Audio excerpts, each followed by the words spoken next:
These insider tips are based on a decade of experience working as retail director for two nationally known not-for-profit thrift operations.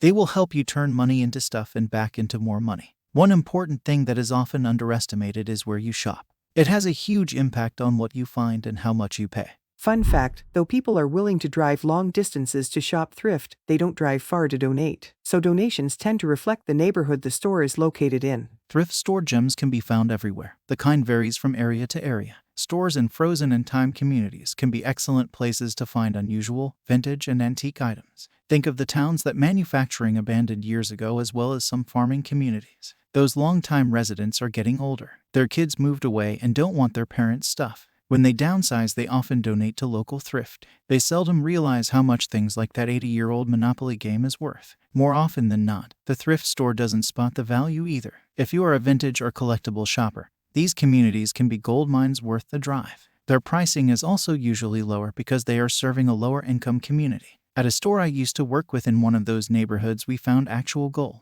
It was a set of commemorative gold coins that we sold for over $2,500. It was discovered moments before going to the toy department, priced for $1.99 because they were in a beat-up cheap box. Judging from the number of professional resellers that regularly visited those outlying stores, I would say a lot was missed. Some of them drove 50 miles or more to shop off the beaten path. Stores in inner-city, urban, and ethnic neighborhoods offer their own unique and interesting items. Wealthier suburban stores are great for current fashions, better name brands, and generally quality items. Some thrift operators in these areas try to squeeze every dollar out of their inventory, so the value isn't always there. Pay attention to the makeup of each neighborhood and you will have an excellent chance of finding what you are looking for. Insider tip: shop the local cause-based thrift stores before their big-name counterparts. These local stores get goods out whenever volunteers show up to process. As admirable as their contributions are, they tend to miss a higher percentage of valuable goods. When you shop also makes a difference. The best time to shop varies between stores, even between stores in the same chain. I used to find it amusing that there was often a small line of people waiting outside of our stores before opening. What was on the floor when we opened was the exact same stuff that was for sale at close the previous day. As a general rule, it is less common for goods to come out in the evening. The worst times to shop for fresh goods are holiday weekends and Sundays. The most common best times are during the day during the week. Many stores staff heavier on Monday and Tuesday to refill from the weekend.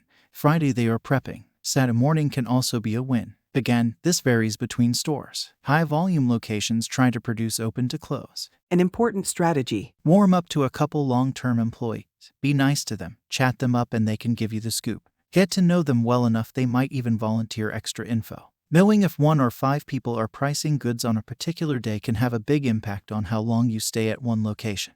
Even better, knowing what day the most processing staff is scheduled can give you a competitive advantage. At a minimum, vary your shopping times and pay attention to when carts and racks are coming to the floor. Shop accordingly. So, how are pricing decisions made? Speed trumps detail, as enough has to get to the sales floor to keep it full. When someone has to select, clean up, sort, and price hundreds of items a day, they won't pay a lot of attention to the difference between a faded Glory and a Tom Ford dress shirt. They might not even notice a Bose branded stereo system. That's the little secret as to why so many gems end up selling for a fraction of their value.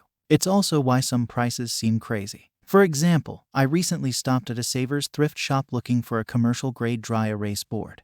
And there it was. It was priced for $3.99, easily $100 new. They also had 70-count spiral notebooks with yellowed pages for 99 cents each. I would have happily paid around $25 for the board and maybe a dime for the notebooks. Whoever priced my dry erase board probably never bought or shopped for one. To them it was just a big white rectangle. Yay for me. Pricing decisions mostly boil down to the person handling items. The more unusual the item, the more varied the price can be. No one knows everything about everything. That's also why similar items may be priced differently by different people working in the same store. Winning the game comes down to knowing more than the people pricing goods in the back of thrift stores. Knowledge is power, it's also profit. Another way to give yourself an edge is to negotiate prices. In thrift, there can be reasonable differences of opinion of what something is really worth. There is nothing wrong with questioning the price on items if there is a decent reason to ask. It's a double-edged sword. Use it too much and the answer automatically becomes no. Ask when you feel you have a legitimate reason for a lower price and you might just win. Reality check. The fact is, no matter what the signs on the building say about not negotiating prices, some do. In some stores, one manager will negotiate while another won't. Same with the cashiers at the checkout. Some feel they have the freedom to adjust prices, others don't. I suggest saving your asks for times it matters. One full-time reseller somehow got my cell number and started calling me every day. He shopped half a dozen of our stores and did spend a lot regularly. He had a habit of bullying staff over petty amounts. One day he called to argue that a Pyrex bowl should be priced $3 and not $4. He had already made a big scene at the store. My managers and I were done with him from that day on.